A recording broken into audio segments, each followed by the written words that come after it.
Merhaba, tutaj Magda z kanału Kawa po turecku Ja. i Nuri, oczywiście.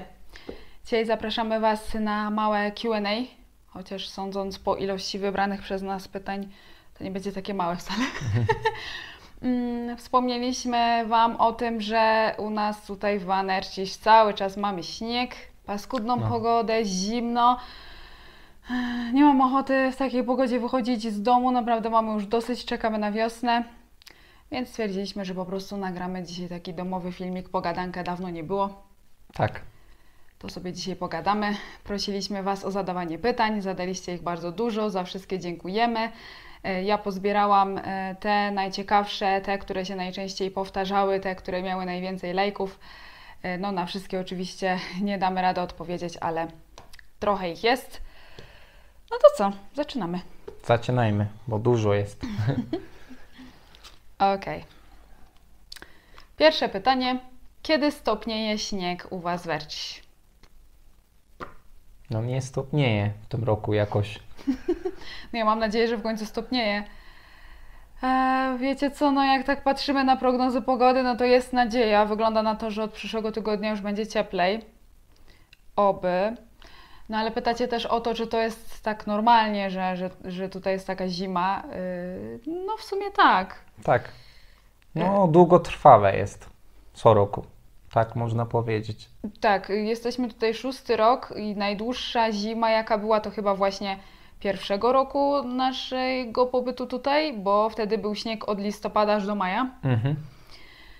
A tak, no to różnie bywa. Mamy nadzieję, że to już końcówka.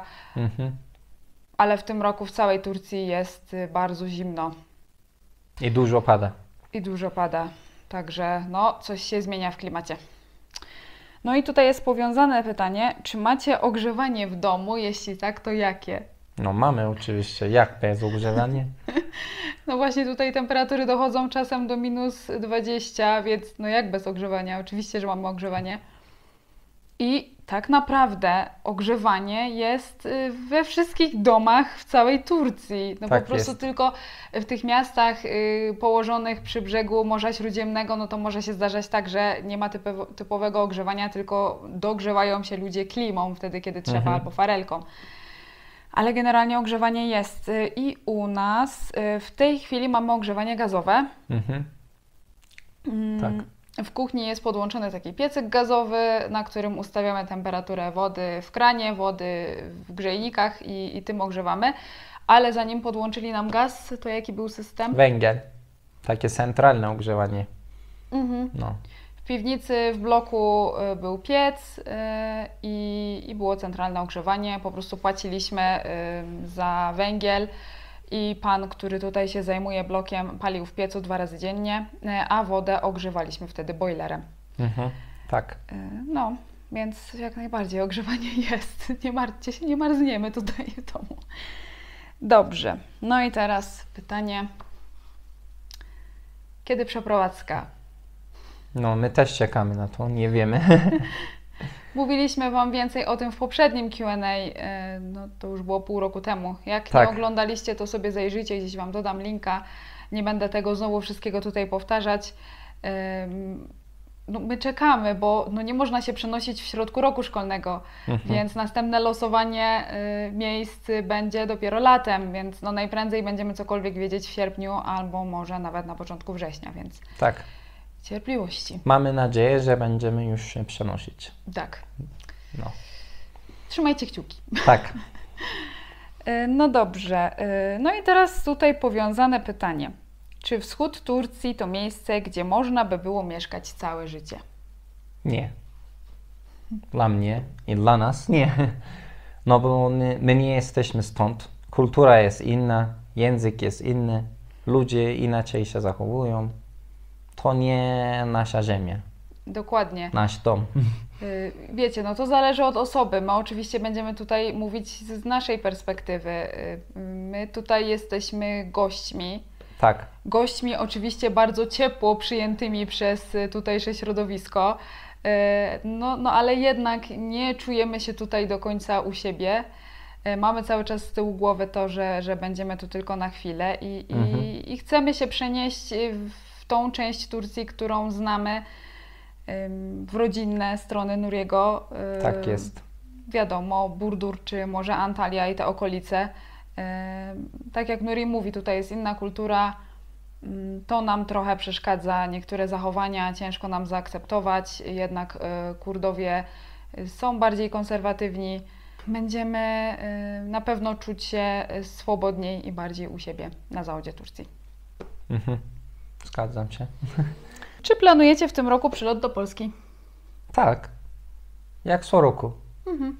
No, od kiedy mieszkamy w Turcji, co roku polecimy do Polski. No. Tylko jak była pandemia, ten pierwszy rok, też moglibyśmy, ale nie poleciliśmy. A tak co roku lecimy.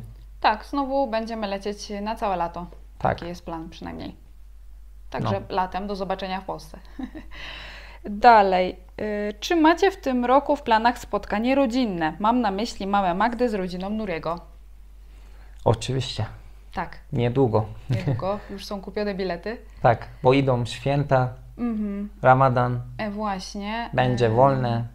Tak. Będziemy spędzać święta po zakończeniu Ramadanu właśnie z moją mamą i z rodzinką Nuriego w Burdur, a potem mama też na chwilę przyjedzie z nami tutaj do nas. Także no, na pewno będą vlogi z tego, także zobaczycie wszystko. No i też właśnie tutaj jest pytanie, kiedy w tym roku zaczyna się Ramadan i czy będą ramadanowe vlogi? 2 kwietnia zaczyna. To już za tydzień, nie? Za tydzień, tak. Za tydzień się zaczyna już Ramadan i będą ramadanowe vlogi, ale jeszcze nie wiem do końca jakiej treści, bo też nie chcę treści z poprzednich lat powtarzać. Dużo tego wszystkiego już nagrałam i vlogi informacyjne na temat Ramadanu i Q&A z odpowiedziami na Wasze pytania na temat Ramadanu i jak wygląda post w praktyce. Ja też próbowałam tego postu, jak wygląda sahur i iftar, czyli posiłki w Ramadanie. To wszystko już nagrywaliśmy. Też Wam dodam link z playlistą ramadanową, więc tam sobie zajrzyjcie, jeżeli jeszcze tych filmów nie widzieliście. A co będzie w tym roku, to się okaże. No, zobaczymy. Dobrze. No i czy będziecie obchodzić Wielkanoc? Pytanie jest. No, obchodzimy co roku. No, Wszystkie święta, tak, jakie istnieją dla nas. tak, na tyle, na ile jest to tu możliwe oczywiście. Tak. Więc, no, pewnie tak. No, pewnie tak. Czy miewacie spory na poziomie religijnym? Czy może omijacie te tematy, żeby się nie kłócić? To jest omijanie czegoś, nie znaczy, że nie istnieje ten problem. Trzeba rozmawiać i jakieś rozwiązanie, nie? Znaleźć. Tak, tak. To, że nie będziemy o czymś rozmawiać, to nie znaczy, że ten problem zniknie, tak? Tak. I to dotyczy jakichkolwiek kwestii, nie tylko religijnych. Ale w naszym przypadku nie mamy jakichś sporów w tym temacie, bo no chyba chodzi o to, że my po prostu oboje nie jesteśmy jakoś przesadnie religijni. Tak. Bardziej to wszystko traktujemy jako tradycję. No myślę, że jeżeli byłby taki związek, gdzie są osoby 2 różnych wyznań i są bardzo religijne, radykalnie tak, no to byłby problem się dogadać, ale u nas takich problemów nie ma. Magdo, czy udało Ci się zdobyć tureckie obywatelstwo? Jeszcze nie. Słuchajcie, jak wiecie, miałam komisję w Wigilię, tak. Czyli minęły 3 miesiące od komisji. I komisja to był ostatni etap całego tego procesu, taki etap, w którym ja uczestniczę po tych wszystkich składaniach dokumentów, przesłuchaniach przez policję i tak dalej. No i po tej komisji wszystkie dokumenty, które zostały zebrane na mój temat, zostały przesłane do Ankary. I teraz Ankara te wszystkie dokumenty rozpatruje i oni, wiecie, oni mają czas, to może potrwać nawet do roku czasu, więc to ja czekam po prostu. I na pewno jak już dostanę decyzję, to nagram dla Was film, w którym Wam opowiem, jak to wszystko dokładnie wyglądało. Czekajcie. Właśnie. Czy myślicie o przeprowadzce do Polski? Wszyscy to samo pytają. Nawet tutaj się ludzi, nasi koledzy, znajomi, ale na tą chwilę nie. Nie, na tą chwilę nie, nam się tutaj dobrze żyje. Tak. Ja myślę, że te pytania szczególnie teraz pojawiają się w związku z sytuacją ekonomiczną w Turcji. Bardzo dobrze wiecie o tym, jak wysoka jest w Turcji inflacja. No i też pytaliście o to, mam tutaj zapisane. Jak inflacja w Turcji wpływa na wasze życie? No, przede wszystkim inflacja na całym świecie jest rekordowo wysoko. Dokładnie. No, u nas trochę wyżej, ale nie wiem, wszyscy mają inflację. Dokładnie. I teraz tak, oczywiście, gdyby patrzeć ogólnie na tą sytuację, no to w Turcji faktycznie wygląda to kiepsko. Tak. Ale my znowu patrzymy z własnej perspektywy i no, nigdy nie ukrywaliśmy, że no, jesteśmy w uprzywilejowanej sytuacji, za co jesteśmy wdzięczni losowi. Na nas ta inflacja tak bardzo nie wpływa, dlatego że Nuri jest zatrudniony w państwówce, więc on jako urzędnik państwowy dostaje podwyżki zgodnie z inflacją, a ja z kolei, jak wiecie, zarabiam tutaj na YouTubie i na YouTubie zarabia się tak naprawdę w dolarach, a później ta kwota jest przeliczana na walutę kraju, w którym ten kanał jest zarejestrowany, więc dla mnie obecny niski kurs liry w stosunku do dolara jest korzystny. Tak jest. Więc w naszym przypadku, jak tak patrzymy procentowo w przeliczeniu nasze wydatki do zarobków, no to wychodzi nam to samo, co było rok temu i 2 lata temu.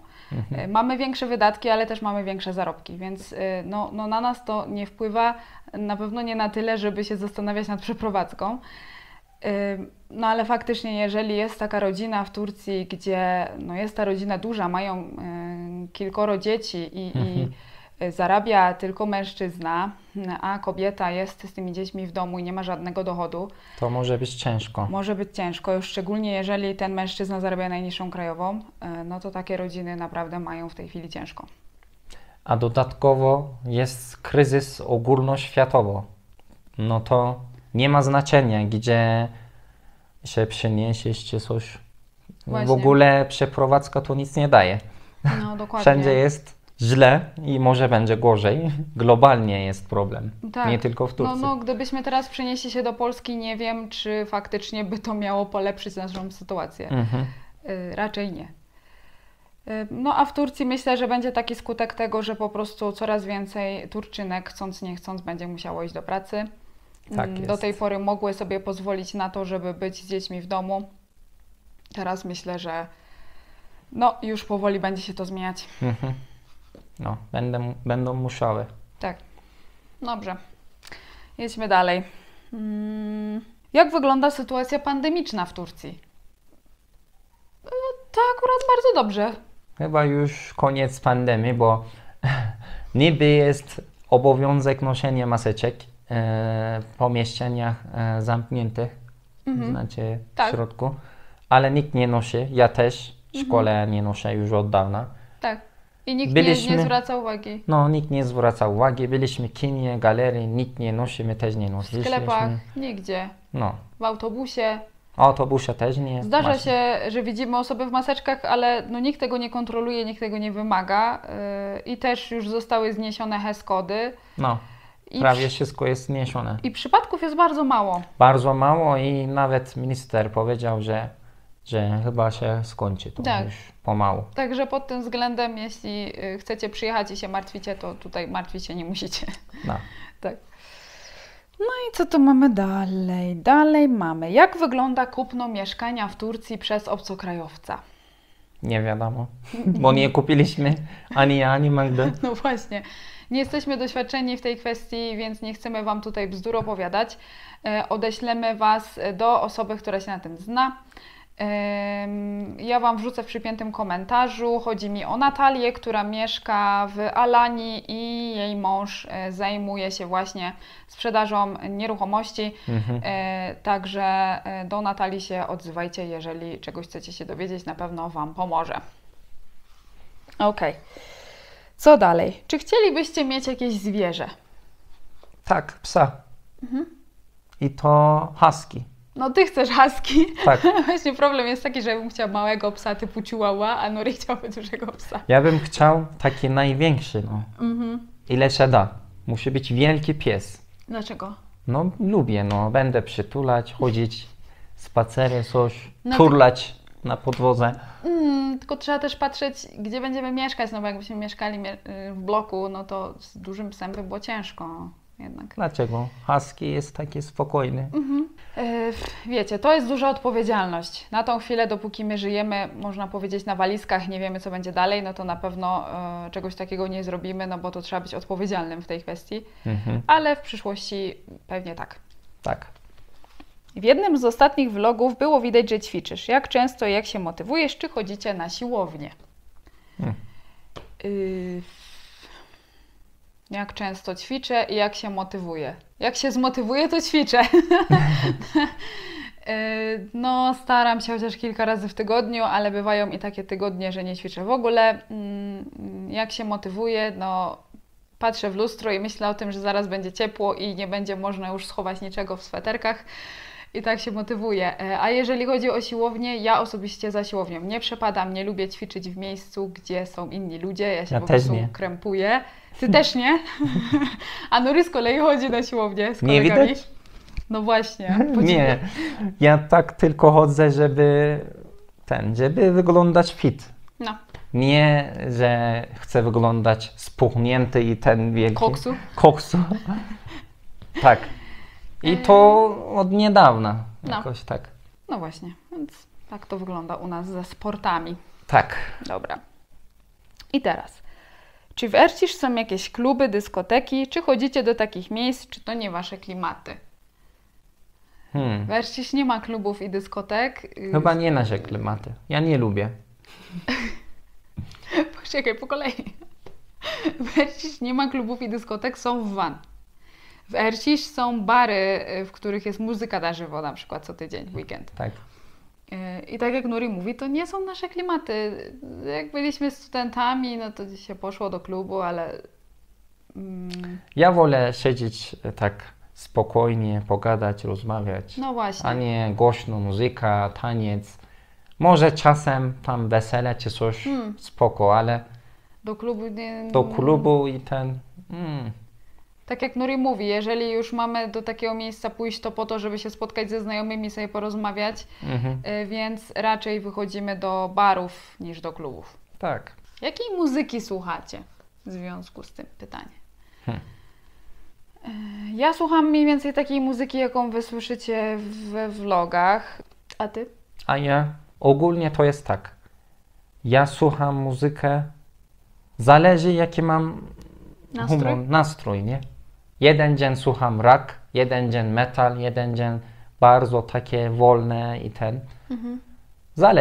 Zależy jaki mam dzień po prostu i też lubię słuchać w wszystkich językach, nawet jak nie rozumiem, tylko melodia mi się podoba. To nieważne jakim języku, wszystko mogę słuchać. No właśnie, z polskiej muzyki chyba obecnie naszą ulubioną piosenkarką to jest Sana. O, Sana.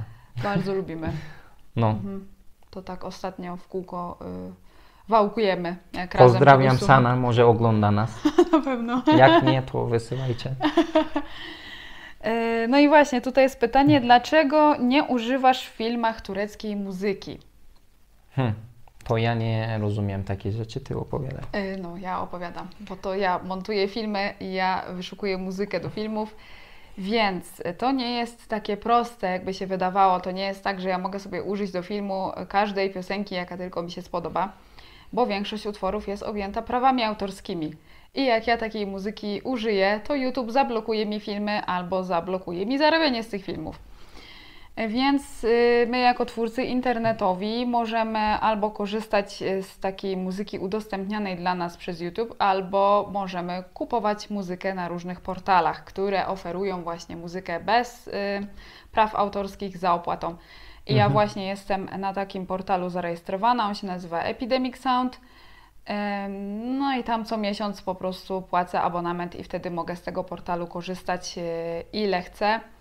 No i ta muzyka turecka nie jest dostępna. Jakoś jeszcze się nie spotkałam z tego typu portalami, na których turecka muzyka by była. Ciężko coś takiego znaleźć. Stąd to właśnie wynika. Gdyby była taka muzyka dostępna, to ja bym chętnie używała. Wiadomo, to by lepiej pasowało, ale niestety to nie jest takie proste.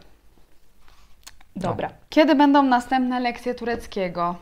To też twoje pytanie. Nie wiem. Bo wiecie co, ja takie mam mieszane uczucia po tym, jak widzę, na ile te filmy się oglądają i jaki jest odzew w komentarzach. widzę, że to nie są jakieś lotne filmy, że no nie każdy jest tym zainteresowany. No i nie wiem, no. Pewnie będę kontynuować, ale nie jakoś super często. Zobaczymy. Dobrze. I teraz takie pytanie, ojej. Jakie? Czy mężczyźni w Turcji zachowują się tak, jak jest to pokazane w tureckich serialach? Na przykład, czy to prawda, że kobieta nie może nigdzie wyjść bez zgody męża? Ja mam najpierw takie pytanie, jakie ta osoba ogląda seriale, bo ja nie kojarzę, żeby w jakichś serialach były aż tak skrajne zachowania pokazane. No ja też nie. Ogólnie nie oglądamy tureckie seriale, to nie wiemy. Może tam jest jakieś dziwne seriale. Ale jest to dość niepokojące, jeżeli takie sceny są pokazywane Wam w Polsce na temat Turcji. Nie no, serial to jest serial, słuchajcie, to jest fikcja. No i wiadomo, że on musi pokazywać jakieś takie rzeczy skrajne, drastyczne, kontrowersyjne, żeby była oglądalność, nie? Ale nie jest tak. Raczej w Turcji, nawet tutaj na tym konserwatywnym wschodzie nie widzę takich sytuacji, żeby nie wiem, teraz kobieta nie mogła gdzieś wyjść z domu albo nie. Nie jest tak. Kiedyś może było, dawno temu, nie wiem, 50 lat temu. Teraz nie. Bierzcie zawsze poprawkę na to. To są tylko seriale. Okej, no i teraz. Czy w Waszym regionie kobiety są ignorowane przez mężczyzn, na przykład podczas załatwiania różnych spraw? Ty opowiadaj, jak się czujesz ogólnie, jak chcesz załatwić? Znaczy tak, zauważyłam na pewno, że jeżeli idę do urzędu razem z Nurim coś załatwiać, to faktycznie ten urzędnik chętniej rozmawia z Nurim niż ze mną. Tylko teraz pytanie, czy to jest tak dlatego, że jestem kobietą, czy dlatego, że jestem obcokrajowcem i on nie jest pewien, czy się ze mną porozumie. Myślę, że to o to chodzi, że on nie chce mi robić kłopotu, trudności, wie, że z Nurim się szybciej porozumie i w związku z tym się zwraca do niego. Z kolei jak idę do urzędu czy gdziekolwiek załatwić coś sama, no to nigdy nie ma takiej sytuacji, że nie załatwię czegoś, bo jestem kobietą, czy jestem obcokrajowcem, załatwię też wszystko sama. Ale faktycznie widzę czasami tutaj takie zachowania wśród tubylców, że raczej mężczyźni chętniej rozmawiają z mężczyznami, kobiety z kobietami. No to wynika po prostu tutaj z tej kultury. Tak, to jest kultura po prostu. Tak się nauczyli, tak żyli całe życie i tak mają niektórzy. No z tego co mówią, to jest wyraz szacunku według nich, że nie wiem, nie rozmawia się z czyjąś żoną, nie? Ale takie zachowanie to dla nich normalne, dla innych może wyglądać dziwnie, a też jest zachowanie w Europie, dla tutejszych ludzi jest dziwnie, ale dla Europejczyków czy tam ludzi w Europie normalnie. No właśnie. To chodzi o region i kulturę. Tak. Jak ludzie żyją swoim życiem, no. O to chodzi. Tak, zdarzają się tutaj takie zachowania bardziej konserwatywne, których może my do końca nie rozumiemy, ale dla nich to normalne. Jesteśmy tutaj na chwilę, więc nie pozostało nam nic innego, jak to zaakceptować, no bo nie zmienimy tego, nie o to tutaj chodzi. No. Jak zmienić? Nie możesz. Ale nie, no to też nie było takich sytuacji, żebym ja się tu czuła jakoś nieswojo, czy żeby mnie ktoś ignorował, że nie mogę czegoś załatwić. Nie, no to nie, aż tak nie. No i słuchajcie, ostatni temat, chyba najtrudniejszy dzisiaj. Bardzo dużo cały czas się pojawia na ten temat wiadomości, pytań, więc no odpowiemy. Jaki jest stosunek Turcji do sytuacji w Ukrainie i co Wy o tym myślicie? Neutralnie. Turcja. My nie chcemy wnikać w jakieś szczegóły polityczne tutaj na tym kanale. Powiemy Wam tylko ogólnie tak, że oczywiście Turcja wspiera Ukrainę i dąży do tego, żeby Ukraina z Rosją się pojednały. Ale no też wiadomo, Turcja, jeżeli orientujecie się trochę w sytuacji geopolitycznej, no to jest w tej chwili między młotem a kowadłem, nie może sobie też za dużo pozwolić, więc no Turcja wypowiada się na ten temat tak dyplomatycznie, bym powiedziała. Tak. I jest to zrozumiałe, ale oczywiście jesteśmy cały czas informowani na bieżąco, co się dzieje w telewizji 24 na dobę we wszystkich serwisach informacyjnych. Turcja przyjmuje uchodźców, są organizowane zbiórki i wszelka pomoc. Oczywiście wiadomo, że to nie na taką skalę jak w Polsce. No bo Polska sąsiad. Właśnie, to jest znowu naturalna sytuacja. W tej chwili Polska jest sąsiadem Ukrainy, więc będzie więcej pomagać. Z kolei podczas wojny syryjskiej Turcja pomagała więcej Syryjczykom, no bo Turcja jest sąsiadem Syrii, tak? Więc to jest tutaj naturalne, myślę. Ale no jeżeli chcielibyście poznać więcej szczegółów, interesuje Was to bardzo, to ja Was zapraszam na konto instagramowe Wieczorek Orientalny. Znowu dam Wam link w przypiętym komentarzu. Miłosz codziennie tam przedstawia przegląd tureckiej prasy po polsku. Bardzo dużo informacji i na ten temat, i na wszelkie inne tematy dotyczące Turcji, więc tam zaglądajcie. Ja mam swoje zdanie na temat wojny.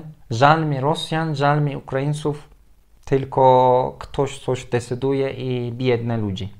Dokładnie. I Rosjanie są biedni, i Ukraińcy są biedni, bo Rosjanie mają sankcje, wszystko bieda. Nie mają winy, że ktoś coś decydował u góry. Ukraińcy muszą uciekać, nie mają winy, że ktoś coś decydował.